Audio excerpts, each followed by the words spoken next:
balik lagi bersama saya di channel FOM19.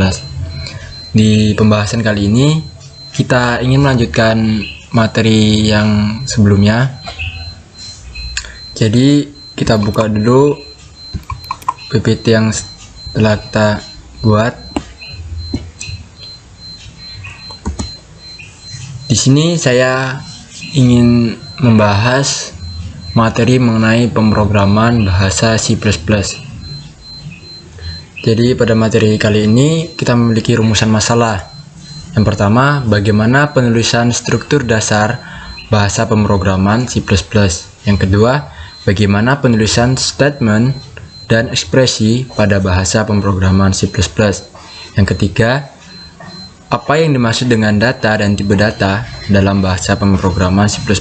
Yang keempat, apa yang dimaksud dengan variabel dalam bahasa pemrograman C++. Dari rumusan masalah di atas, kita memiliki tujuan pembelajaran nih. Nah, yang pertama untuk mengetahui struktur dasar pemrograman C++. Yang kedua untuk mengetahui statement dan ekspresi pada bahasa pemrograman C++. Yang ketiga untuk mengetahui apa yang dimaksud data dan tipe data dalam bahasa pemrograman C++.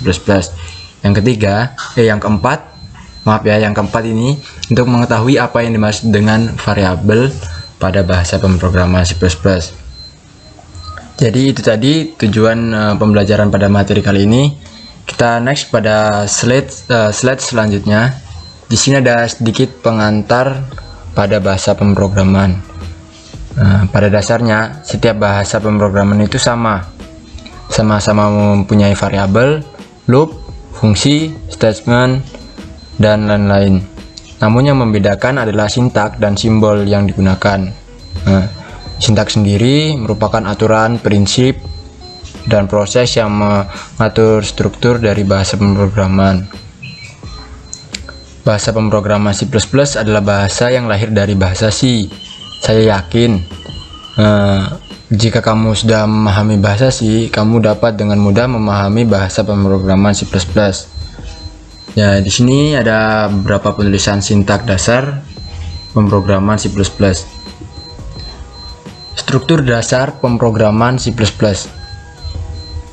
Bentuk atau struktur dasar pemrograman yang dibuat dengan bahasa pemrograman C++ terdiri dari 3 bagian. Yang pertama ada bagian include atau header, bagian namespace, dan bagian fungsi atau bagian fungsi atau sering kita sebut bagian function. Di sini ada hashtag include yourstream. Pada bagian awal ini terdapat kode hashtag include yourstream.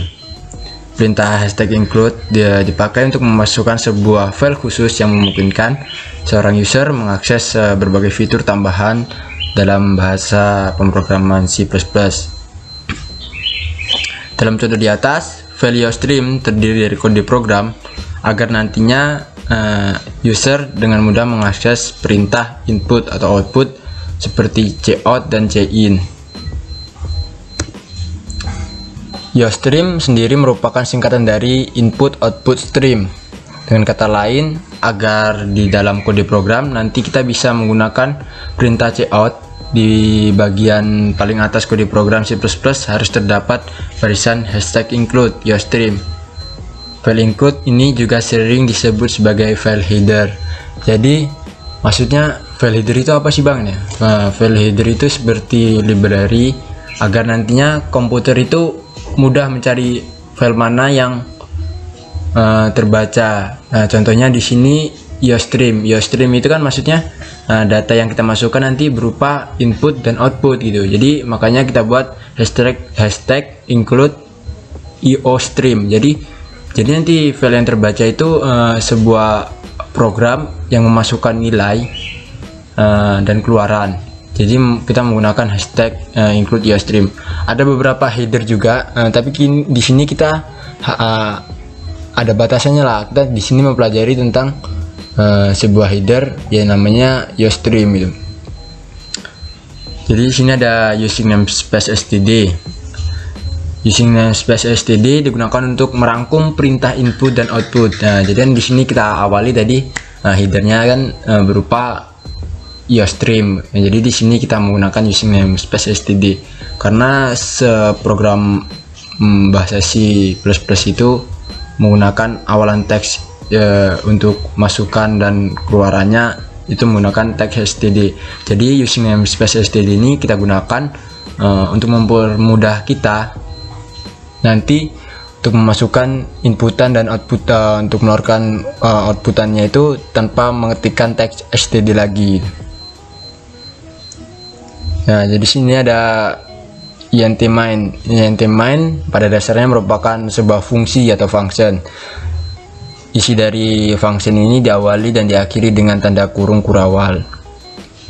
Di dalam tanda kurung kurawal inilah dari kode program menyusun function main. Dituliskan. Function main merupakan kode program utama dan mayoritas aplikasi bahasa C++. Disinilah kita akan membahas, kita akan banyak menulis kode program. Perintah int sebelum main menandai nilai kembalian atau hasil akhir dari function main. Kode int merupakan singkatan dari integer, yakni tipe data angka bulat. Dengan demikian, kode program main yang saya tulis harus menghasilkan sebuah angka bulat. Jadi di sini ada, kan kita sudah membuat namanya header atau library. Jadi di sini terus selanjutnya kita sudah membuat using namespace, ibaratnya rangkuman dari library kita tadi. Terus berarti di sini ada namanya function untuk menjalankan itu. Jadi kalau kita udah mempunyai library, kita udah mempunyai rangkumannya, tinggal kita susun nilainya. Jadi susunannya ini terdapat di dalam sebuah fungsi namanya fungsi main, dengan tipe data integer, lebih seperti itu. Di sini ada statement dan ekspresi bahasa pemrograman C++. Nah, di sini ada sedikit beberapa dua hal ini sering kita anggap remeh, dan padahal dua hal ini sangat berkesinambungan, sebenarnya sangat berhubungan erat. Jadi kita harus bisa membedakan antara statement dan ekspresi. Jadi di sini kita baca dulu ya. Statement adalah unit sintak pada bahasa pemrograman yang menyatakan aksi atau tugas untuk dilakukan.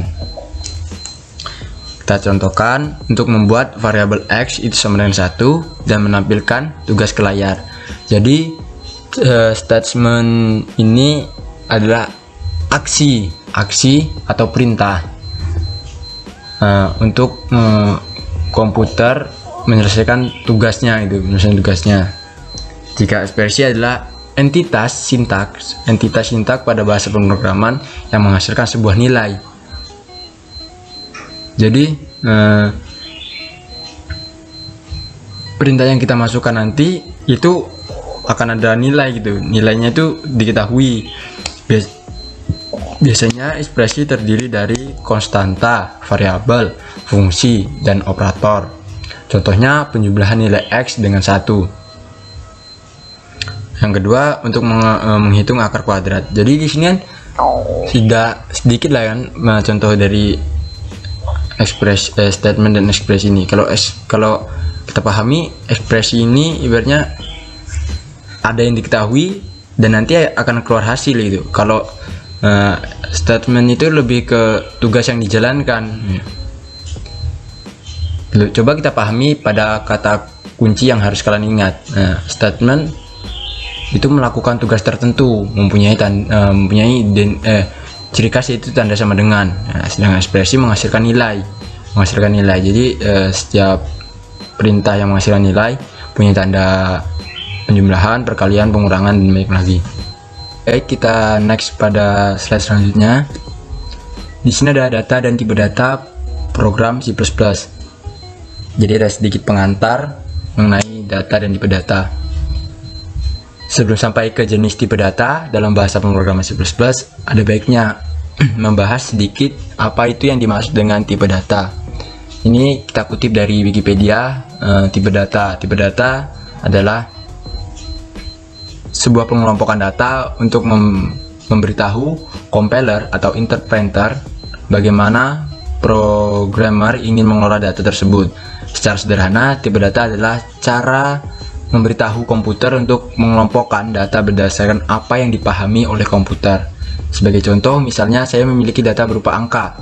Angka bisa dipahami oleh compiler. Dalam C++, data ini harus disimpan ke dalam suatu variabel yang sudah disiapkan agar bisa menyimpan angka seperti tipe data integer, float, dan double. Atau jika data yang harus disimpan dalam bentuk teks atau kata, bisa disimpan ke dalam tipe data string atau char.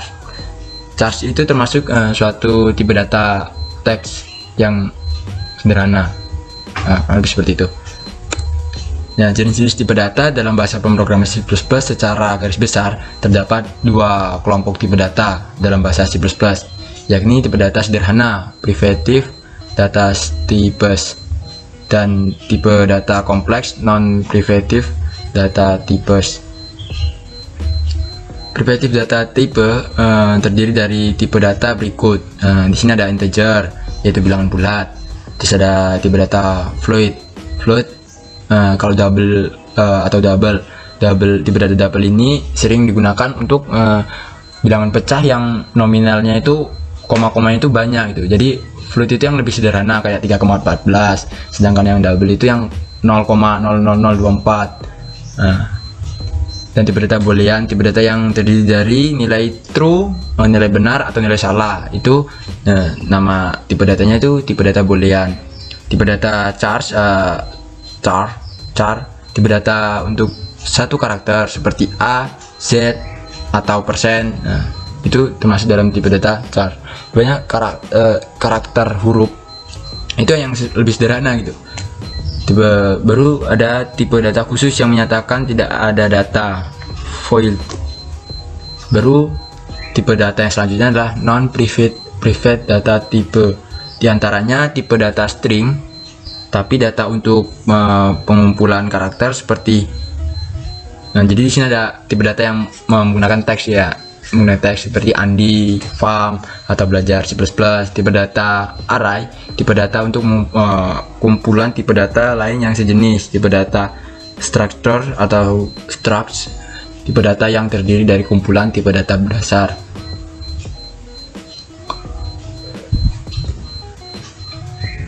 Tipe data tersebut bisa lebih dari satu jenis. Tipe data enum, tipe data bentukan yang dibuat sendiri oleh kita atau programmer. Tipe data pointer, tipe data untuk mengakses alamat memori secara langsung. Sebagai besar tipe data yang ada di dalam bahasa pemrograman C++ diturunkan dari bahasa C. Oleh karena itu, kita akan melihat banyak persamaan dari tipe data ini. Beberapa perbedaan seperti tipe data boolean yang sebelumnya tidak ada dalam bahasa C, serta tipe data string yang sekarang sudah menjadi tipe data utama. Di dalam bahasa C, string pada dasarnya adalah array dari tipe data char.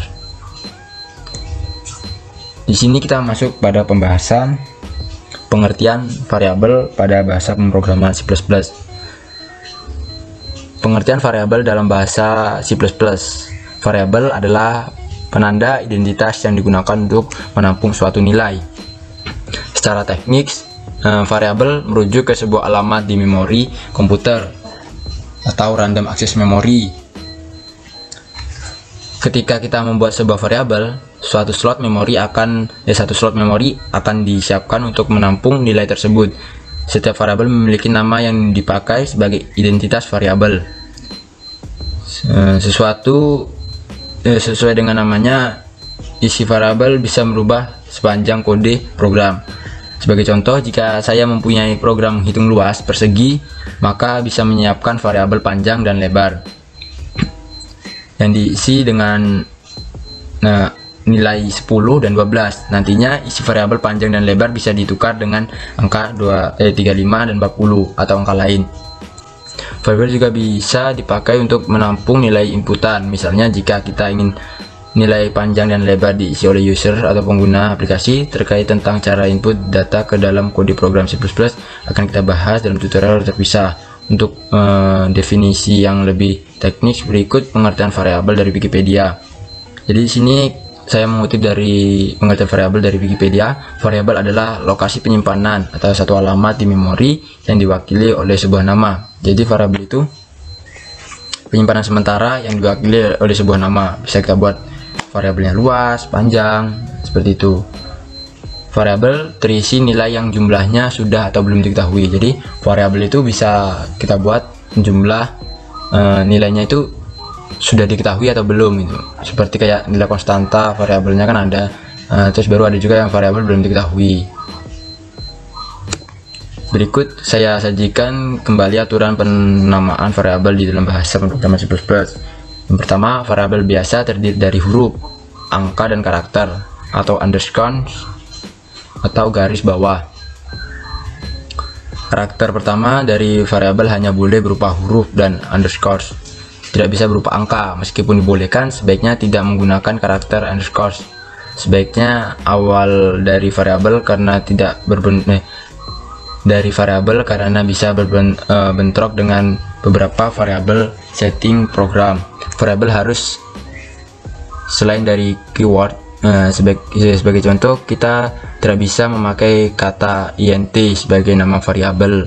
Jadi harus kita perhatikan ya. Kalau seandainya keywordnya itu ada tulisan int atau beberapa keyword lainnya, kita tidak bisa menggunakan keyword itu untuk sebuah variabel. Keyword itu kayak kata kunci gitu, kata kunci yang penting gitu. Jadi kita tidak bisa mengulangi lagi untuk sebuah variabel. Karena int main merupakan keyword untuk menandakan tipe data integer ya, seperti itu. Beberapa compiler bahasa pemrograman C++ ada yang membatasi panjang variabel maksimal 31 karakter. Jadi variabel itu ada batasnya. Beberapa compiler itu memaksimalkan 31 karakter untuk menamakan variabelnya. Agar lebih aman, sebaiknya tidak menuliskan nama variabel yang lebih dari 31 karakter. Sekian pembahasan untuk materi kali ini. Semoga bermanfaat. Untuk kalian yang kira-kira ada saran atau komentar, silakan komentar di bawah untuk membangun saya lebih aktif lagi membuat tutorial selanjutnya dan agar memperbaiki diri dan channel ini agar berkembang. Jangan lupa tinggalkan like, komen, share kepada teman-teman kalian. Semoga bisa membantu kalian untuk memahami bahasa pemrograman C++. Dan yang penting tetap stay pada channel ini. Saya ucapkan terima kasih.